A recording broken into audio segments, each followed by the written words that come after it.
Bem-vindo. Em nome do senador Omar, presidente da comissão, abraçar os senadores que fazem parte dessa comissão e, em nome do Senado da República, esta casa que ouve os anseios da sociedade, e estender as mãos para a sua chegada a esta casa, no sinal de colocar essa instituição a serviço do Brasil. Então, a minha presença aqui também é sinal de prestígio à comissão, mas ao senhor e à sua equipe que prestigia o Senado da República. Obrigado, gente. Inscrição? Não está escrito ainda não, senador? Estarei agora, por Vossa Excelência, se Vossa Sim. Excelência assim me deferir. Você vai ser o 18º senador.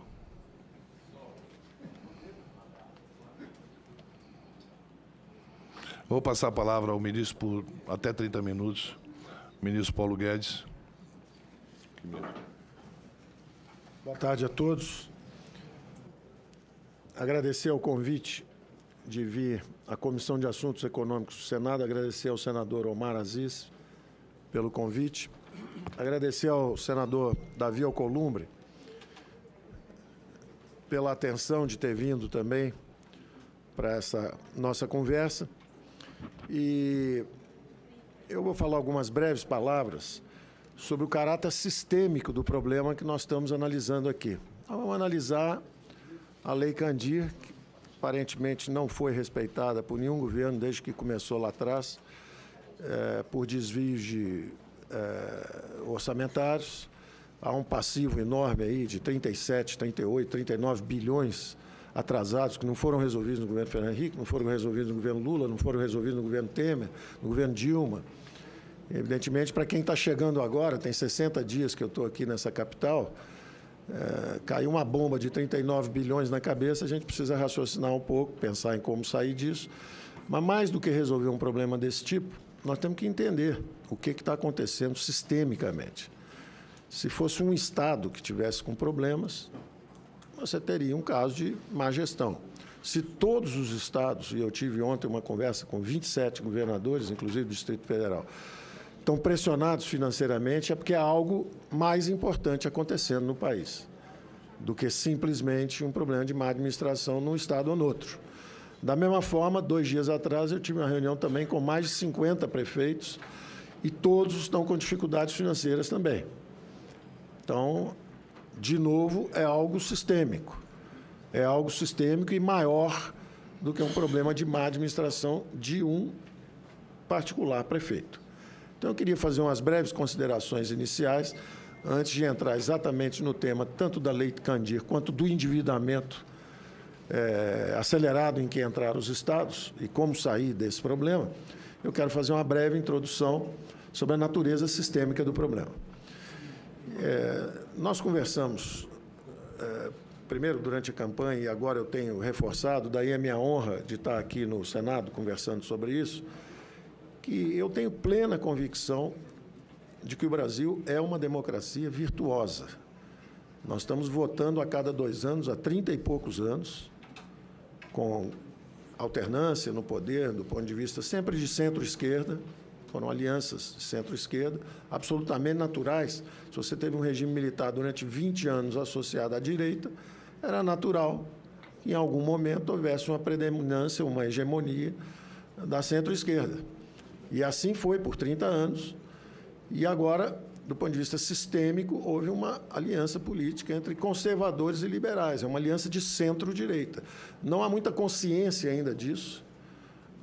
Isso não é claro ainda, há dificuldade de comunicação, os diversos agentes estão começando a conversar ainda, porque de certa forma, uma ruptura, no sistema de alianças, quer dizer, mas é compreensível. E eu tenho atribuído as disfunções da economia, inclusive, não só as manifestações que nós tivemos financeiras, sintomas financeiros das disfunções, como foi a hiperinflação, a moratória externa, o endividamento em bola de neve, juros altos, são disfunções financeiras. São disfunções financeiras, mas são só manifestações de um fenômeno mais grave por baixo. E eu atribuo isso ao modelo econômico. Uma economia que é dirigida pelo Estado e, ainda pior, pelo governo federal, a concentração de poderes, recursos e atribuições que foi natural durante um fechamento político, por definição, toda ordem politicamente fechada centraliza recursos, atribuições e responsabilidades. Então, era natural que, nessa ordem politicamente fechada, você concentrasse os recursos no governo federal e disparasse o seu programa de prioridades, que eram, na verdade, as nossas empresas estatais, Eletrobras, Telebrás, Siderbras, Portobras, Nuclebras. O governo tinha uma série de prioridades, construiu a infraestrutura brasileira e, com o tempo, o ritmo de crescimento da economia brasileira, que já foi a economia de maior crescimento no mundo, durante 3/4 do século passado, cresceu 7,4%, mais do que Japão, Coreia e todo mundo. Quando nós centralizamos tudo, tivemos um período de crescimento também ainda acelerado e depois começamos a descer. E as manifestações começaram a acontecer sempre em torno do mesmo mal: o desequilíbrio, o excesso, o descontrole de gastos públicos. Enquanto nós não compreendermos que a matriz tem sido essa, que o principal problema tem sido essa, nós vamos continuar prisioneiros cognitivos desse mau diagnóstico.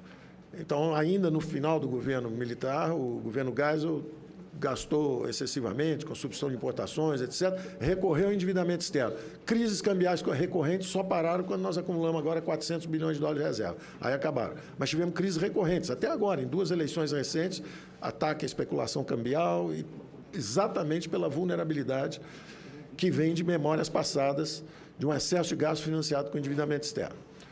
Aí, no último governo, que já foi o do João Figueiredo, o excesso de gasto foi para dentro, foi crédito agrícola, conta aberta no orçamento monetário, plante que João garante, e, no meio do choque de petróleo, a manifestação foi o começo de uma hiperinflação. O excesso de gastos, de novo, excesso de gasto público, governo federal dando a instrução: vamos expandir os gastos agrícolas com base em emissão de moeda. E lá fomos para um início de hiperinflação. Entraram os civis, congelamento de preços, congelamento de ativos, se perderam.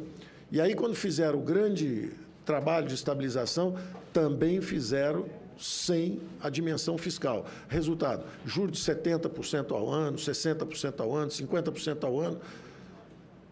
Paraíso dos rentistas, inferno dos empreendedores. O investimento brasileiro caindo o tempo inteiro. Não só do setor público, onde os investimentos públicos em infraestrutura vieram de 14%, 15% do PIB para 1,5%, mas também no setor privado os investimentos começam a cair e o Brasil vira prisioneiro de uma armadilha de baixo crescimento. A média de crescimento dos últimos 30 anos está em torno de 2%, abaixo de 2%, o que é lamentável. E aí você vai dizer: é culpa da democracia? Não, é culpa do modelo econômico. O modelo econômico dinamitou o final do regime militar e dinamitou a democracia também. O modelo econômico está equivocado. E isso aconteceu em vários países, em épocas diferentes, através da história. O exemplo mais notável foi o colapso da União Soviética, o exemplo mais recente é a tragédia venezuelana. Sempre o excesso de gasto, a concentração de poderes e atribuições na mão de poucos, lá em cima no governo federal. Nós somos uma forma mitigada disso. Nós somos uma variante tropical, amenizada, graças ao vigor da nossa democracia. A nossa democracia foi se autocorrigindo, os poderes independentes surgiram. Primeiro, o Legislativo declarou sua independência, fez um impeachment à esquerda, fez um impeachment à direita. Quando houve uma distorção, um mau funcionamento, quando o Executivo tenta influenciar o voto parlamentar através de recursos, acordou o Judiciário, que prendeu os dois. Então, nós temos hoje 3 poderes independentes, o 4º poder, que era a imprensa, quando também não percebeu um fenômeno que estava acontecendo, sofreu uma ruptura através das mídias sociais. Um presidente foi eleito com menos de 2 milhões, 3 milhões de gastos. Então, há um fenômeno acontecendo numa democracia vibrante. Ela oscila, ela tem agora alternância, tem os conservadores, tem os liberais, tem os sociais-democratas, ela começa a se movimentar, Mas as digitais dos equívocos passados estão aí. Uma enorme digital se chama Plano Candir. É uma das digitais. E tem outras, tem várias. Então, eu queria começar justamente terminando aqui a introdução dizendo o seguinte: acredito nos nossos poderes independentes, acredito na mídia que trabalhou muito bem esses últimos 30 anos, demonstrando exatamente as nossas deficiências, corrigindo, através da transparência, da opinião pública, a correção de rumos natural de uma democracia. E o que caracteriza tanto uma democracia quanto uma economia de mercado é justamente a existência de centros de decisão inteligente, um processo de decisão inteligente descentralizado, que é o que nós temos. A mídia faz a parte dela, o Senado faz a parte dele, a Câmara de Deputados faz a parte, a presidência faz a sua parte, os ministros fazem a sua parte, os empresários fazem a sua parte. E, evidente, se o governo tiver poder demais e gastar 45% do PIB, como o nosso governo gastava, ele vai necessariamente entortar, distorcer e criar sintomas perversos em todos os outros agentes econômicos. Ele pode influenciar indevidamente a mídia, o próprio parlamento. Eu poderia citar dezenas de exemplos aqui, mas eu prefiro guardar para depois. Então, eu estou iniciando dizendo o seguinte: eu acredito plenamente no vigor de nossa democracia. Eu, em nenhum momento, estive preocupado com fofoca, ruídos. Eu tenho certeza que cada um vai fazer o seu papel. A democracia é madura o suficiente para saber, cada um o seu papel, cada um o que tem que fazer, as iniciativas que tem que tomar. E nós temos poderes que são independentes e vão convergir no interesse público, no interesse público do país, que é o maior do que cada um individual, seja partidário, seja regional. Então, eu quero começar dando esse depoimento inicial da minha fé inabalável nisso. Eu escrevo sobre isso há anos, acredito firmemente, e acho mais, que nós estamos nos aperfeiçoando ao longo do tempo. Todos nós, oposição, situação, governo, todos, social-democrata, liberal-democrata, todos, estamos compreendendo o nosso papel, todos. Tanto que primeiro a inflação batia 5.000% antes do despertador tocar, agora bateu 10%, e nós observamos um impeachment com bases de desequilíbrio fiscal e um governo frágil politicamente, com menos de 3%, 4% de aprovação popular, derrubou a inflação de 11% para 3,5%, porque as instituições se aperfeiçoaram. Nós somos uma sociedade livre que sabe se proteger e proteger seus próprios interesses. Bom, em segundo lugar, falar rapidamente sobre a natureza desses desequilíbrios e o que nós estamos fazendo para atacar. É mais uma explicação para o Senado em geral, porque nós não tivemos ainda a ocasião de conversarmos. O nosso diagnóstico é muito simples, é esse que eu disse: houve um excesso, um descontrole sobre os gastos públicos, e você, então, mergulha nos orçamentos públicos e vamos ver as fontes de desequilíbrio. A primeira e maior de todas é o desequilíbrio do sistema previdenciário. Daí a reforma da Previdência. Também não estou falando nada de novo. Aliás, a Lei Candir vem pelo nome dado a um deputado. É o nome de um deputado. É o nome de um deputado que errou na hora de fazer a reforma da Previdência. Ele não errou na hora de apertar o botão da reeleição, mas ele errou na hora de fazer a reforma da Previdência. Ele está distraído. Mas não de fazer a reeleição. Então, isso mostra como não era prioritária a reforma previdenciária naquele momento. O tempo foi passando, o governo Temer se encerrou, e eu tive aqui em Brasília, em novembro e dezembro, pedindo para fazer uma infraconstitucional que fosse uma contribuição de um Congresso que estava indo embora, mas que pudesse ajudar numa reforma infraconstitucional, porque o problema previdenciário é muito sério. E o nosso sistema previdenciário está quebrando antes da população envelhecer. A população brasileira, o envelhecimento está em torno de 10%, 11%, os idosos como fração da população. E nós já estamos com o sistema no limite. Golfadas de 40 bilhões, o déficit aumenta a 40 bilhões a cada ano, o que é absolutamente insustentável. Então, a nossa primeira medida foi justamente o ataque à Previdência. A Previdência tem várias deficiências, eu não vou me estender sobre isso aqui agora, mas eu vou falar só de 2 ou 3 que são letais. A primeira delas é justamente a insustentabilidade financeira. há uma bomba relógio demográfica. A pirâmide demográfica brasileira está virando, na verdade, um losango, já virou, vai virar uma pirâmide invertida e o sistema vai quebrar.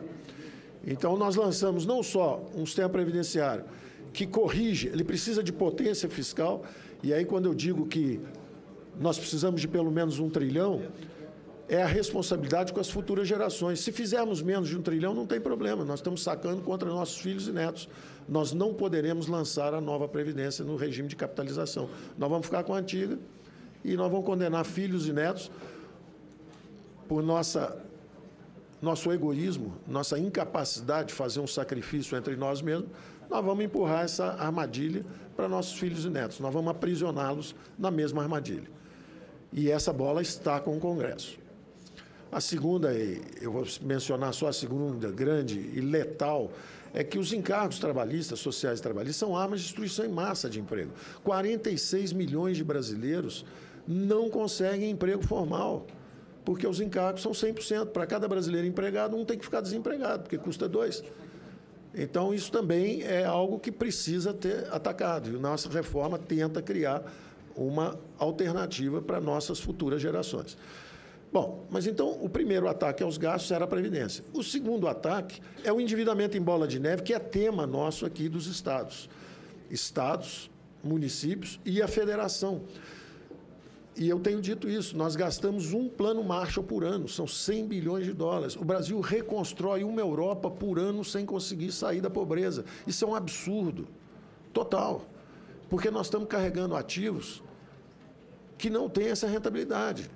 Então, você está carregando ativos, os exemplos mais recentes foram da Eletrobras, quer dizer, estava no risco de o Amazonas e também de Alagoas mergulharem no escuro por falta de investimento em eletricidade. As estatais não investem, não têm capacidade financeira, também estão quebradas financeiramente, as subsidiárias da Eletrobras estavam quebradas, não conseguem investir, não deixa o setor privado investir, e com passivos trabalhistas colossais também. Então, essa armadilha do endividamento em bola de neve é o que também mutila hoje estados e municípios. Bom, eu não vou falar de privatizações, abertura da economia, reforma tributária, nós vamos fazer tudo isso ali na frente. Eu queria só deixar a mensagem de que há uma agenda positiva pela frente, mas eu queria me solidarizar em nome da ideia de um pacto federativo ali na frente, me solidarizar com a seguinte concepção. O governo federal, justamente como ficou com recursos e poderes em demasia, centralizados, ele, ao longo do caminho, ele começou a criar contribuições não compartilhadas com estados e municípios, ao mesmo tempo em que foram retirados os poderes dos bancos estaduais. Então, os estados foram mais ou menos circunscritos e, principalmente, prisioneiros de uma disparada de gastos. Os gastos não só cresceram muito mais do que as receitas, mas dentro dos gastos, vocês vão ver que os gastos com pessoal cresceram ainda mais do que os gastos gerais. Então, se você pegar as despesas primárias dentro de cada estado e dentro de cada município, os gastos com pessoal cresceram muito mais, e quando você mergulha nos gastos com pessoal, os gastos com inativos cresceram mais ainda. Saíram de 26%, 27%, 28% para quase 38%, 39% do PIB. De cada uma dessas rubricas de gastos. Então, claramente hoje, estados e municípios estão sem capacidade de gestão e cercados por gastos que eles não controlam, gastos com inativos que eles não controlam, gastos com funcionalismo pessoal que eles também não têm capacidade de controlar, gastos com endividamento em bola de neve, que eles também não têm capacidade de controlar. Então, o que eu tenho dito é que, embora, e nós vamos entrar no assunto de Lei Candir, tudo isso aqui, a minha visão é que o buraco é muito mais profundo e o mal é sistêmico. A solução não é 1,9 bilhão, que é a Lei Candir cada ano. Quer dizer, é muito pouco para salvar os estados a cada ano, e é demais se alguém quiser pagar o passado, que são 39 bilhões, que isso não existe. Hoje nós estamos tendo que contingenciar 29 a 30 bilhões, porque o déficit já é 139. Ou seja, temos um déficit hoje de 139 bilhões e estamos tendo que contingenciar, porque senão ele vai para 169 bilhões. Então, a discussão hoje é um perde-perde. Só que nós temos uma visão de futuro extraordinariamente construtiva, e eu acho que vamos trabalhar juntos para fazer isso. Eu não tenho dúvida, eu tenho conversado com governadores de oposição, tenho conversado com prefeitos de oposição, e num momento como esse não há oposição ou situação. Nós estamos discutindo o orçamento e os orçamentos públicos. E a ideia do Pacto Federativo, e eu estou muito honrado de ter aqui o nosso, não só o convite do senador Omar, mas o presidente do Senado, o senador Davi Alcolumbre, porque eu acho que, da mesma forma que nós mandamos uma reforma da Previdência para a Câmara de Deputados, nós deveríamos examinar a conveniência, e aí é uma coisa que a classe política que tem que assumir esse protagonismo, de mandar o Pacto Federativo para o Senado. Porque trata-se de redesenhar, não é só salvar esse ano as finanças de estados, municípios e da União. Trata-se de redesenhar as finanças públicas no Brasil, corrigindo esse mal sistêmico que vem do modelo econômico, com esses recursos centralizados excessivamente no governo federal, atribuições, recursos, tudo no governo federal. Isso tem que ser descentralizado. O Ceará é como se fosse a Itália, a Minas Gerais é como se fosse França, São Paulo é como se fosse a Alemanha, o Rio é como se fosse a Espanha. São países, o Brasil é um país de dimensão continental, que já tem uma moeda única há muito tempo, não é como a Europa que fez o euro agora. Nós já temos a nossa moeda há muito tempo. Então, nós precisamos descentralizar esses recursos e a execução. Uma coisa é a classe política recuperar, e essa é a ideia um pouco do Pacto Federativo, recuperem o controle sobre os orçamentos públicos. Vamos desvincular, vamos desobrigar, vamos desonerar, vamos descentralizar os gastos dos orçamentos públicos. E a classe política convidada a assumir o protagonismo. Em qualquer lugar do mundo, a classe política não vem para disputar 0,2 ou 0,3 ou 0,4 de emenda impositiva, que é um balãozinho de oxigênio para tentar respirar mais 6 meses pela frente. O que se discute no mundo inteiro, um congresso discute no mundo inteiro, é o que nós vamos fazer com os orçamentos públicos. Chegam a quase 4 trilhões, quase 5 trilhões. O da União é 1,5 trilhão. E a gente fica discutindo aqui se vai 1,5 bilhão da Lei Candir, se vai ou se não vai. Então, a proposta do Pacto Federativo é redesenhar e, evidentemente, ninguém é revolucionário. Ninguém vai fazer do dia da noite salvar um Estado e quebrar a União. É suicídio. Agora, nós temos que lançar para o futuro, e o futuro já chegou, porque nós vamos, esse ano ainda, desentupir o problema da extração do petróleo, que por um desentendimento entre vários orçamentos, e teve até também uma conversa sobre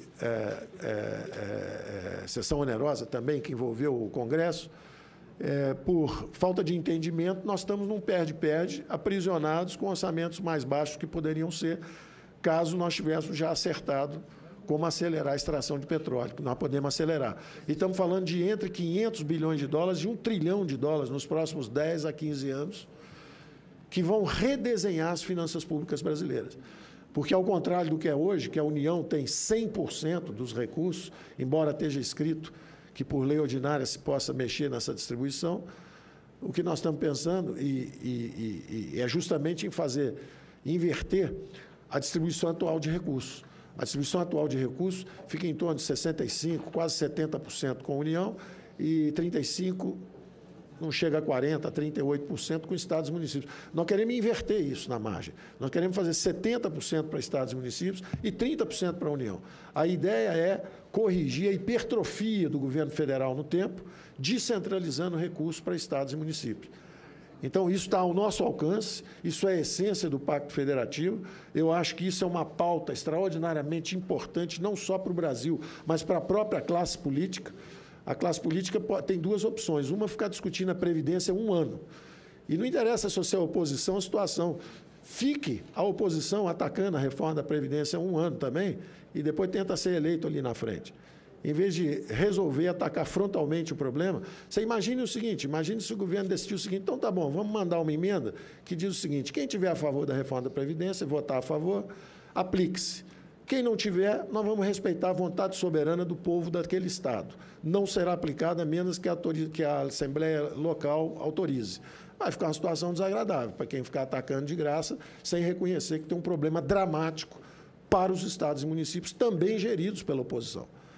Então, o que eu acho é que nós temos que atacar isso frontalmente nos próximos 2, 3, 4 meses e abrir uma pauta construtiva imediatamente após, que é exatamente a pauta do Pacto Federativo, que já pode ser co-construído por todos os agentes agora.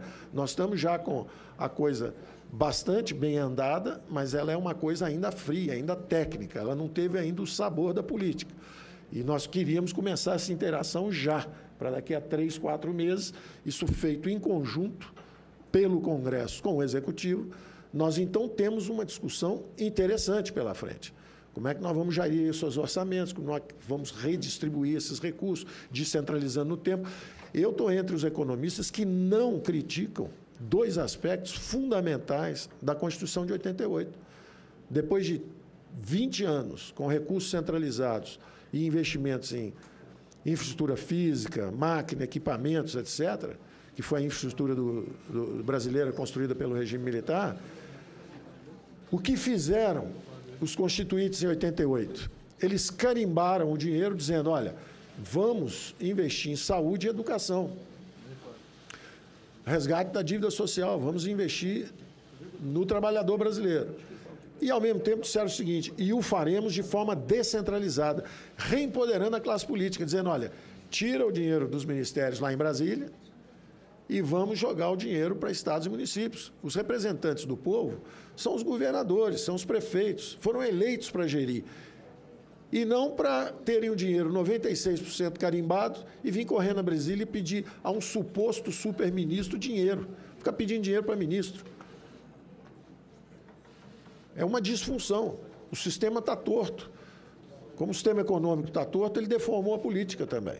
Tá certo? Bom, então, do ponto de vista, primeiro, da crença no nosso processo de resolver problemas através do aperfeiçoamento das nossas instituições.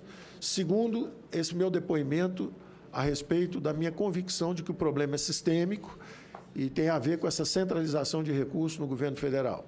E que nós podemos construir uma saída e um país melhor com o Pacto Federativo, atacando esse problema um pouco à frente. Porque o problema da Previdência é de sobrevivência esse ano ainda. E o problema do Pacto Federativo é como redesenhar o futuro do Brasil, fortalecendo instituições democráticas e, principalmente, a descentralização de poder. E, finalmente, o aspecto do endividamento em bola de neve e quais são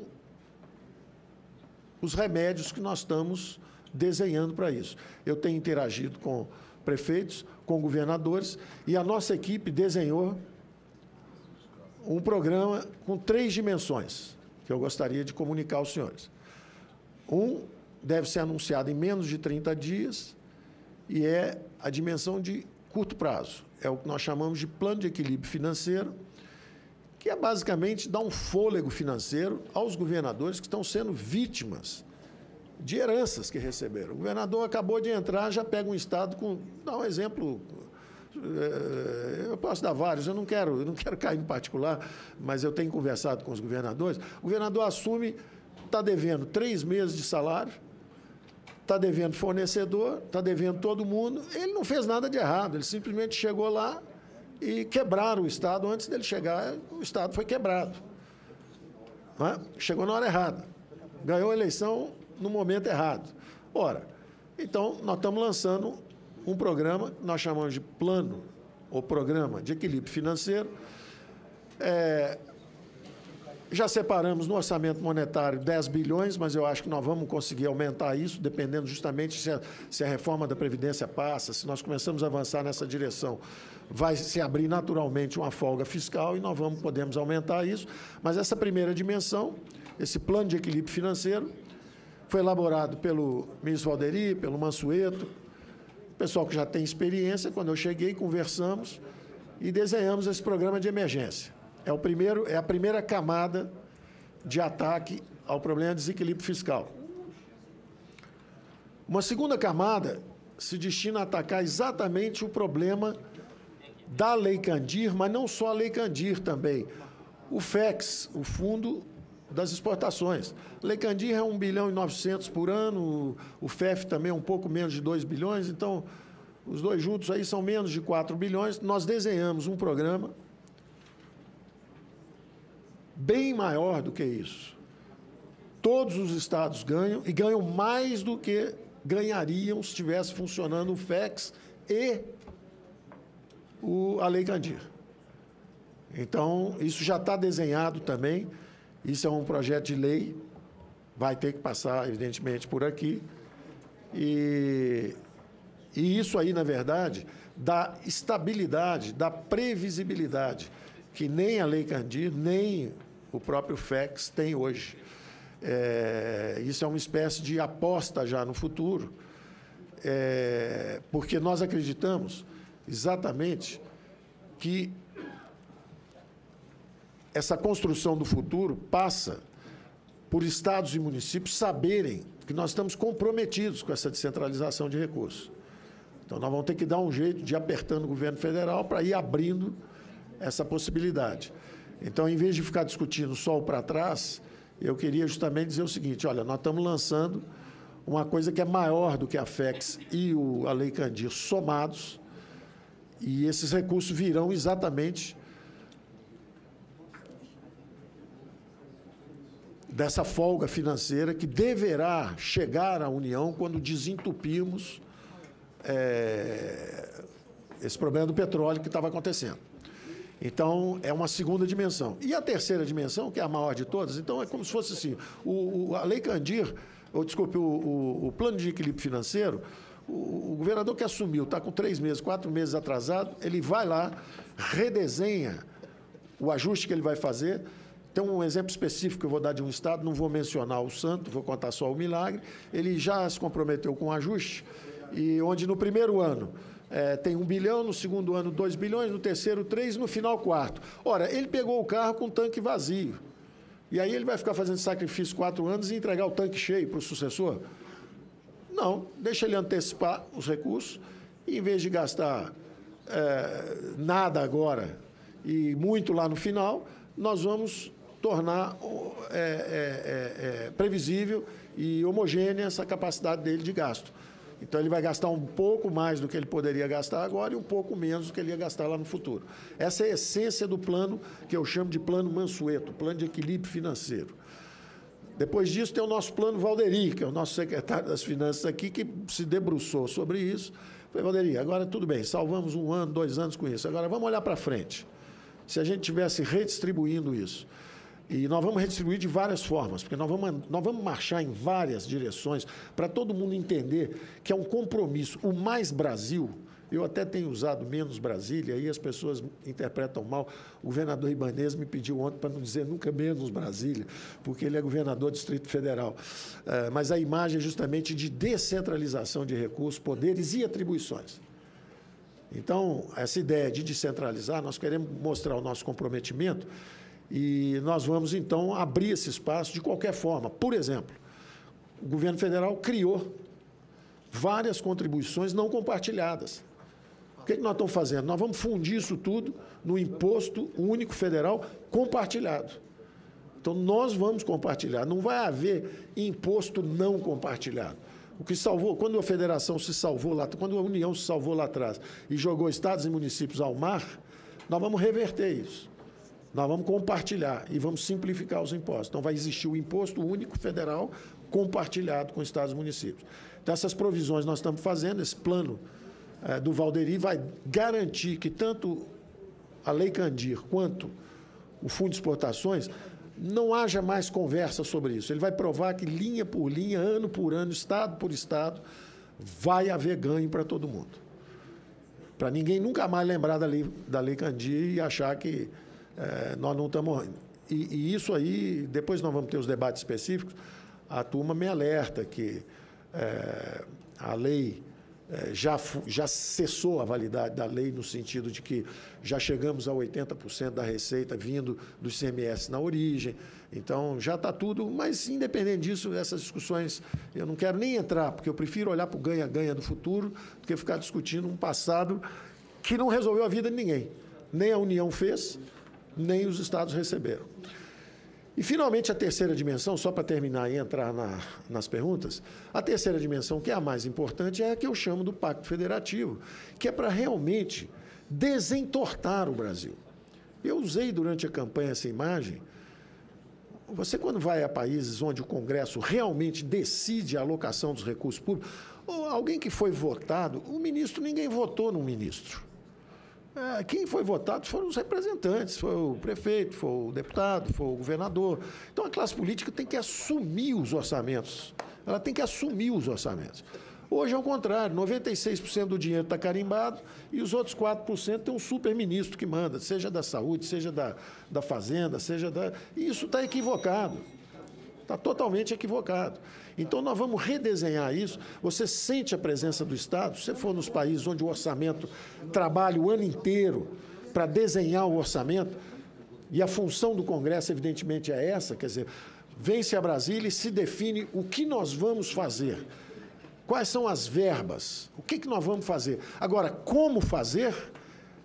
É o Poder Executivo descentralizado. Nós vamos fazer educação. O dinheiro tem que estar todo aqui com o ministro da Educação, aqui em Brasília, ou o dinheiro tem que estar com os governadores que fazem educação?